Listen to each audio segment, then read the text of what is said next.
فرماتا وَالضُّحَىٰ وَاللَّيْلِ اِذَا سَجَا، اس کا لفظی ترجمہ یہ ہے کہ چاشت کی قسم اور رات کی جب پردہ ڈالے.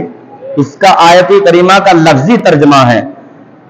بعض مفسرین اکرام، بعض مفسرین یہاں یہ فرماتے ہیں، بعض مفسرین کرام نے فرمایا کہ وَالضُّحَىٰ سے مراد چہرے پاک مصطفیٰ ہے. سبحان اللہ. وَالضُّحَىٰ سے مراد بولو کیا ہے؟ چہرے پاک مصطفیٰ. اور واللیل سے مراد آقا دو جہاں صلی اللہ تعالی علیہ وسلم کی زلف عنبر ہیں. سبحان اللہ. تو یہاں ترجمہ یہ بھی کیا جا سکتا ہے کہ چہرے پاک مصطفیٰ کی قسم. سبحان اللہ.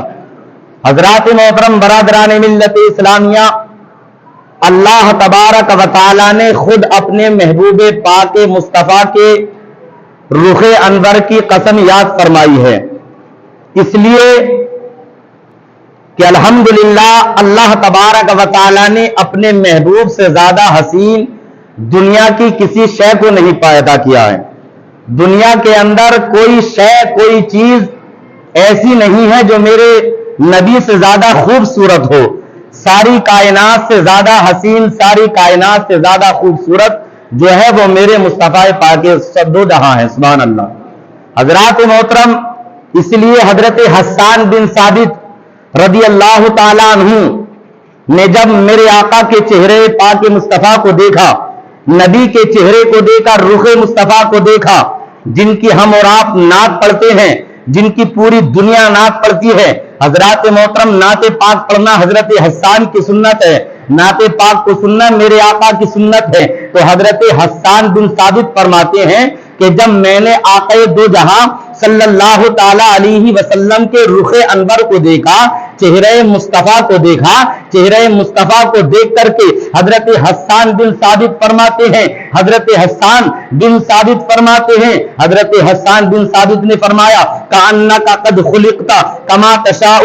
حضرات محترم، حضرت حسان بن ثابت فرماتے ہیں وأحسن منک لم تر قط عینی وأجمل منک لم تلد النساء. حضرت حسان بن ثابت فرماتے ہیں کہ میری آنکھوں نے دیکھا کہ حضور سے زیادہ حسین و جمیل میری آنکھوں نے کسی چیز کو نہ دیکھا. سبحان اللہ. کون فرما رہے ہیں بولو؟ حضرت حسان بن ثابت فرماتے ہیں کہ میری آنکھوں نے حضور سے زیادہ حسین کسی کو نہ دیکھا. اور آگے فرمایا وَأَجْمَلُ مِنْكَ لَمْ تَلِدِ النِّسَاء.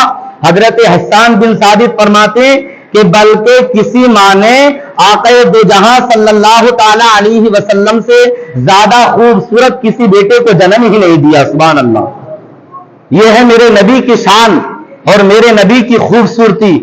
حضرات محترم، حضرت حسان بن ثابت آگے فرماتے ہیں خلقت مبرأ من کل عیب کأنک قد خلقت کما تشاء. حضرت حسان بن ثابت فرماتے ہیں، حضرت حسان بن ثابت فرماتے ہیں کہ اللہ تبارک و تعالی کے پیارے محبوب کے پیارے دیوانوں، حضرت حسان بن ثابت فرماتے ہیں یا رسول اللہ صلی اللہ تعالی علیہ وسلم، آپ تمام عیوب و نقائص سے پاک و صاف پیدا فرمائے گئے ہیں. یا رسول اللہ صلی اللہ تعالی علیہ وسلم، بلکہ جیسا اللہ تبارک و بلکہ جیسا آپ نے چاہا اللہ تبارک و تعالی نے تم کو ویسا ہی عطا فرمایا ہے. حضرات محترم، غور کرنے کا مقام ہے. آؤ میں آپ کو ایک مشہور صحابی رسول جسے حضرت ابو ہریرہ رضی اللہ تعالیٰ عنہ بولا جاتا ہے، الحمدللہ یہ میرے سرکار کے مشہور صحابی ہیں. حضرت ابو ہریرہ فرماتے ہیں کہ ما رأیت شیئا احسن من رسول اللہ صلی اللہ تعالی علیہ وسلم کأن الشمس تجری فی وجہہ. حضرات محترم، حضرت ابو ہریرہ کا فرمان دے کے، حضرت ابو ہریرہ کا جواب دے کے حضرت ابو ہریرہ فرماتے ہیں صحابی رسول اس کو بولتے ہیں جنہوں نے ایمان کی حالت میں میرے مصطفیٰ کا دیدار کیا ہو. الحمدللہ وہ چہیتے صحابہ ہیں. حضرت ابو ہریرہ وہ فرماتے ہیں کہ میں نے اللہ کے پیارے محبوب صلی اللہ تعالی علیہ وسلم سے زیادہ خوبصورت دنیا میں کسی کو نہیں دیکھا، سب سے زیادہ خوبصورت میرے آقا ہے۔ اور آگے فرماتے ہیں کہ بلکہ سورج بھی میرے نبی کے چہرے انور میں تیر رہا ہے۔ سبحان اللہ۔ جب آپ نے حضرت ابو ہریرہ نے میرے آقا کے چہرے کو دیکھا، ان کی خوبصورتی کو دیکھ کر کے بیان فرماتے ہیں کہ سورج بھی میرے آقا کے چہرے انور میں تیر رہا تھا۔ سبحان اللہ۔ حضرات محترم غور کرنے کا مقام ہے، یہاں تک ہی محدود نہیں بلکہ میں آپ کو حضرت جابر رضی اللہ تعالیٰ عنہ کی بارگاہ میں لے کر کے چلتا ہوں۔ حضرت جابر بھی فرماتے ہیں، حضرت جابر فرماتے کہ 14ویں کی رات میں میں نے آقا دو جہاں صلی اللہ تعالیٰ علیہ وسلم کو سرخ یمنی جوڑے کپڑے میں پہنتے ہوئے دیکھا۔ حضرت جابر فرماتے کبھی میں آسمان کی طرف دیکھتا تھا، کبھی میں چاند کی طرف دیکھتا تھا، اور کبھی نبی کے چہرے کی طرف دیکھتا تھا، کبھی چاند کی طرف دیکھتا تھا، کبھی مصطفیٰ کے رخ انور کی طرف دیکھتا تھا، لیکن خدا کی قسم مجھے چاند سے بھی زیادہ حسین میرے نزدیک میرے مصطفیٰ کا چہرہ تھا۔ سبحان اللہ۔ کون فرماتے بولو؟ حضرت جابر فرماتے کہ خدا کی قسم چاند سے بھی زیادہ حسین میرے نزدیک میرے مصطفیٰ کا چہرہ تھا۔ اور یہی تک محدود نہیں، حضرات گرامی خلیفہ اول حضرت صدیق اکبر کی بارگاہ میں لے کر کے چلتا ہوں۔ وہ صدیق اکبر کہ الحمدللہ آج بھی الحمدللہ میرے مصطفیٰ کے قریب، میرے مصطفیٰ کے پہلو میں حضرت صدیق اکبر آج بھی تدفین ہے۔ الحمدللہ سچی محبت تھی۔ حضرت صدیق اکبر کی بارگاہ میں لے کر کے چلتا ہوں۔ حضرت صدیق اکبر فرماتے کہ جیسے ہی میں نے اپنے مصطفیٰ پاک مصطفیٰ کو دیکھا، میرے آقا حضرت صدیق اکبر فرماتے ہیں جیسے ہی میں نے مصطفیٰ کے چہرے کو دیکھا، مصطفیٰ کے چہرے کو دیکھ کر کے حسن و جمال کو دیکھ کر کے میں نے اندازہ لگا لیا کہ میں نے مصطفیٰ کی طرح نہ مشرق میں دیکھا ہے اور نہ مغرب میں دیکھا ہے۔ کون فرماتے بولو؟ حضرت صدیق اکبر۔ یہ ہے الحمدللہ میرے مصطفیٰ کی خوبصورتی، پوری کائنات میں میرے مصطفیٰ سے زیادہ کوئی خوبصورت نہ ہے اور نہ ہوگا۔ الحمدللہ۔ حضرات محترم غور کرنے کا مقام ہے، آئیے میں آپ کو بتاتا ہوا چلوں۔ حضرات محترم اب یہاں پر ایک بات روک کر کے آپ کو بتا دینا چاہتا ہوں۔ اب یہاں یہ سوال کرنے والا سوال بھی کر سکتا ہے، اعتراض کرنے والا اعتراض بھی کر سکتا ہے، سوچنے والا سوچ بھی سکتا ہے کہ حضرت حسان بن ثابت سے لے کر کے حضرت صدیق اکبر تک یہی کہہ رہے ہیں کہ حضور تمام لوگوں میں سب سے زیادہ حسین ہے، حضور پوری کائنات میں پوری دنیا میں سب سے زیادہ خوبصورت ہے۔ حضرات محترم اعتراض کرنے والا اعتراض کر سکتا ہے، اعتراض کرنے والا اعتراض کر سکتا ہے کہ جب حضرت حسان بن ثابت نے پوری دنیا کو دیکھا ہی نہیں تو انہوں نے یہ کیسے کہہ دیا کہ حضور سب سے زیادہ خوبصورت ہے؟ جب حضرت صدیق اکبر نے پوری کائنات کو نہیں دیکھا انہوں نے یہ کیسے کہہ دیا حضور کائنات میں سب سے زیادہ خوبصورت ہے؟ حضرات محترم حضرت جابر نے اعتراض کرنے والے کی بات بتا رہا ہوں، اعتراض کرنے والا یہ بھی کہہ سکتا ہے کہ جب حضرت جابر نے پوری کائنات کو دیکھا ہی نہیں تو یہ کیسے کہہ سکتے ہیں؟ کیسی گارنٹی ہے کہ حضور پوری کائنات میں سب سے زیادہ خوبصورت ہے؟ برادران ملت اسلامیہ، ہاں یہ تو ممکن ہے کہ مکہ کے لوگوں کو دیکھا ہے انہوں نے، مکہ میں سب سے زیادہ حضور سے زیادہ کوئی خوبصورت نہیں ہوگا، حضور سے زیادہ کوئی خوبصورت نہیں ہوگا۔ ملک شام میں اگر ملک شام میں ہو سکتا ہے حضور سے زیادہ کوئی خوبصورت نہ ہو، ملک عرب میں ہو سکتا ہے حضور سے زیادہ خوبصورت نہ ہو، لیکن یہ کیسا ہو سکتا ہے کہ حضور پوری کائنات میں سب سے زیادہ حسین و جمیل ہے، پوری کائنات میں سب سے زیادہ خوبصورت ہے؟ برادران ملت اسلامیہ اعتراض کرنے والا اعتراض کر سکتا ہے، ہو سکتا ہے ہندوستان میں کوئی حضور سے زیادہ خوبصورت ہو سکتا ہے پاکستان میں کوئی حضور سے زیادہ خوبصورت ہو سکتا ہے انڈونیشیا میں کوئی حضور سے زیادہ خوبصورت ہو سکتا ہے ملیشیا میں حضور سے زیادہ کوئی خوبصورت ہو سکتا ہے افغانستان میں کوئی حضور سے زیادہ خوبصورت ہو سکتا ہے بنگلہ دیش میں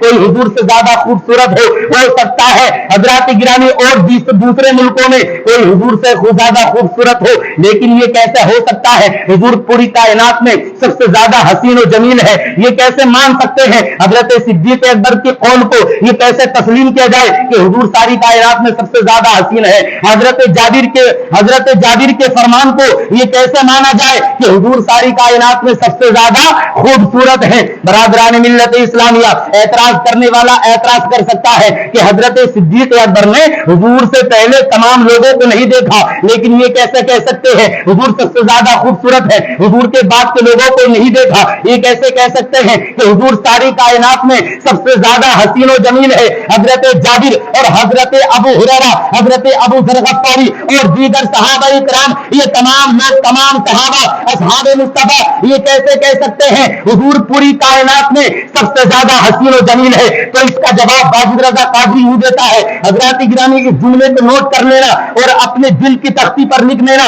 حضرات گرامی، ان لوگوں کے آج میں ذہن کو دے دینا چاہتا ہوں، حضرات گرامی ان لوگوں کے ذہن سے یہ بات نکال دینا چاہتا ہوں۔ حضرات محترم، غور کرنے کا مقام ہے۔ میں آپ کو ایک ایسی عظیم ہستی کی بارگاہ میں لے کر کے چلتا ہوں، ایسی عظیم ہستی کی بارگاہ میں آج میں آپ کو لے جانا چاہتا ہوں، جنہوں نے الحمدللہ ہندوستان کے مسلمان، ہندوستان کے لوگوں کو بھی دیکھا ہے، پاکستان کے لوگوں کو بھی دیکھا ہے، انڈونیشیا کے لوگوں کو بھی دیکھا ہے، بنگلہ دیش کے لوگوں کو بھی دیکھا ہے، یہاں تک کہ پاکستان کے لوگوں کو بھی دیکھا ہے، یہاں تک کہ ملیشیا کے لوگوں کو بھی دیکھا ہے اور دیگر ملکوں کے لوگوں کو دیکھا ہے۔ برادران ملت اسلامیہ، حضرات گرامی، ایسی حسین عظیم ہستی کی بارگاہ میں میں آپ کو لے جانا چاہتا ہوں، جنہوں نے الحمدللہ ملک عرب کے لوگوں کو بھی دیکھا ہے، مکہ کے لوگوں کو بھی دیکھا ہے، مدینے کے لوگوں کو بھی دیکھا ہے، یہاں تک کہ حضرات محترم، حضرات گرامی، ایسی عظیم ہستی کی بارگاہ میں لے جانا چاہتا ہوں جنہوں نے پوری کائنات کو دیکھا ہے۔ آپ کے ذہن میں ہوگا وہ ایسی کون سی عظیم ہستی ہے جو حضرات گرامی پوری دنیا کو دیکھا ہے، پوری کائنات کو دیکھا ہے، پورے ملکوں کا انہوں نے مشاہدہ کیا ہے۔ الحمدللہ اس عظیم ہستی کا نام ہے سید الملائکہ حضرت جبریل امین۔ سبحان اللہ، بولو کون ہے؟ حضرت جبریل امین۔ سبحان اللہ، حضرت جبریل امین کی شان وہ شان ہے، حضرت جبریل امین کی ذات وہ ذات ہے کہ حضرت جبریل امین نے ہندوستان کے لوگوں کو بھی دیکھا ہے، پاکستان کے لوگوں کو بھی دیکھا ہے اور دیگر ملکوں کے پوری دنیا کو دیکھا ہے۔ حضرات محترم، یہی تک محدود نہیں بلکہ حضرت جبریل کی تو وہ شان ہے کہ حضرت جبریل نے آدم کو بھی دیکھا ہے، حضرت زکریا کو بھی دیکھا ہے، حضرت یعقوب کو بھی دیکھا ہے، حضرت موسیٰ کو بھی دیکھا ہے، حضرت عیسیٰ علیہ السلام کو بھی دیکھا ہے۔ اور یہی تک محدود نہیں، حضرت جبریل امین نے حضرت ایوب علیہ السلام کو بھی دیکھا ہے، حضرت شیس علیہ السلام کو بھی دیکھا ہے۔ یہاں تک کہ حضرت جبریل امین کی وہ شان ہے، حضرت جبریل امین کی وہ ذات ہے کہ الحمدللہ پوری کائنات کا مشاہدہ کیا ہے۔ اے نور پور کے غیور مسلمانوں، اس جملے کو نوٹ کر لینا اور اپنے دل کی تختی پر لکھ دینا۔ جس جبریل امین نے پوری کائنات کو دیکھا ہے، اس جبریل امین کی شان دیکھے۔ وہ جبریل امین فرماتا ہے، وہ جبریل امین، حضرت جبریل امین فرماتے ہیں، فرمانے لگتے ہیں، کیا فرماتے ہیں؟ آگے فرماتے ہیں قلبت الارض مشارقها ومغاربها فلم ارى مثل محمد صلی اللہ علیہ وسلم۔ کیا فرمایا؟ قلبت الارض مشارقها ومغاربها مثل محمد صلی اللہ تعالی علیہ وسلم۔ حضرت جبریل امین فرماتے ہیں کہ میں نے پوری کائنات کا مشاہدہ کیا، میں نے مشارق اور مغارب کے برقوں کو پلٹ کر کے دیکھا، پوری دنیا کو دیکھا، پوری کائنات کو دیکھا۔ حضرت جبریل امین فرماتے ہیں کہ لیکن میں نے ساری دنیا کو دیکھا لیکن حضور سے زیادہ خوبصورت کسی کو نہ دیکھا۔ سبحان اللہ، کیا فرمایا؟ میں نے پوری کائنات میں حضور سے زیادہ خوبصورت بولو کسی کو نہیں دیکھا اور نہ کسی کو پایا ہے۔ اسی لیے تو شاعری لکھتا ہے، یہی بولے سدرا والے چمنے جہاں کے تھالے، یہی بولے سدرا والے چمنے جہاں کے تھالے، سبھی میں نے چھان ڈالے تیرے پائے کا نہ پایا، اور تجھے یک نیت بنایا، تجھے یک نیت بنایا، تجھے حمد ہے خدایا، تجھے حمد ہے خدایا۔ یہ میرے نبی کی خوبصورتی ہے۔ الحمدللہ میرے نبی اگر کسی اندھیری رات میں گزر جاتے تھے تو الحمدللہ وہاں پورا الحمدللہ پوری جگہ روشن ہو جایا کرتی تھی۔ سبحان اللہ، اس لیے تو قیصر لکھنوی فرماتے ہیں کہ چاند کے جیسا ہے نہ آفتاب کے جیسا۔ محبت سے بول دیں سبحان اللہ۔ اگر شعر اچھا لگے تو ایک آواز میں سبحان اللہ کی داد دینا ہے۔ حضرت قیصر لکھنوی فرماتے ہیں کہ چاند کے جیسا ہے نہ آفتاب کے جیسا، نبی کا چہرہ ہے ام الکتاب کے جیسا.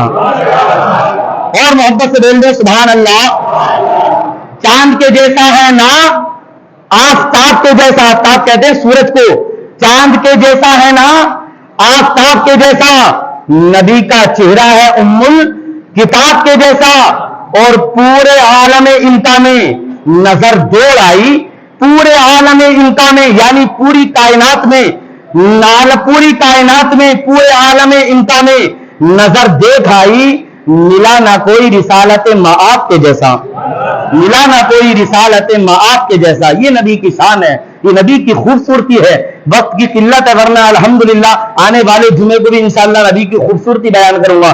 یہی سے بات اسٹارٹ کروں گا. اللہ تعالیٰ سے دعا ہے پروردگار میرے بولنے میں در کوئی خامیاں ہو گئی انہیں معاف فرمائے. صحیح صحیح کو بولنے کو اپنی بارگاہ میں قبول فرمائے. صرف میں کہیں معیار کی خوشبو، کہیں گفتار کی خوشبو زمانے بھر میں پھیلی ہے. میرے سرکار کی خوشبو اور عزیزوں بعد مرنے کے میرا چہرہ کھلا رکھنا، نہ جانے کب ملے سرکار کے دیدار کی خوشبو. اللہ تعالیٰ سے دعا ہے پروردگار ہم سبوں کو پیارے آقا صلی اللہ علیہ وسلم سے سچی اور پکی محبت عطا فرمائے. ایک مرتبہ بلند آواز سے کلمہ شریف پڑھ لیں، اشہد ان لا الہ الا اللہ محمد رسول اللہ صلی اللہ تعالی علیہ وسلم. بہاریں آتی رہیں گی، چمن میں پھول کھلتے رہیں گے، زندگی باقی رہی، انشاءاللہ پھر ملیں گے. السلام علیکم وما علینا الا البلاغ. جن حضرات نے سنت ادا نہیں کی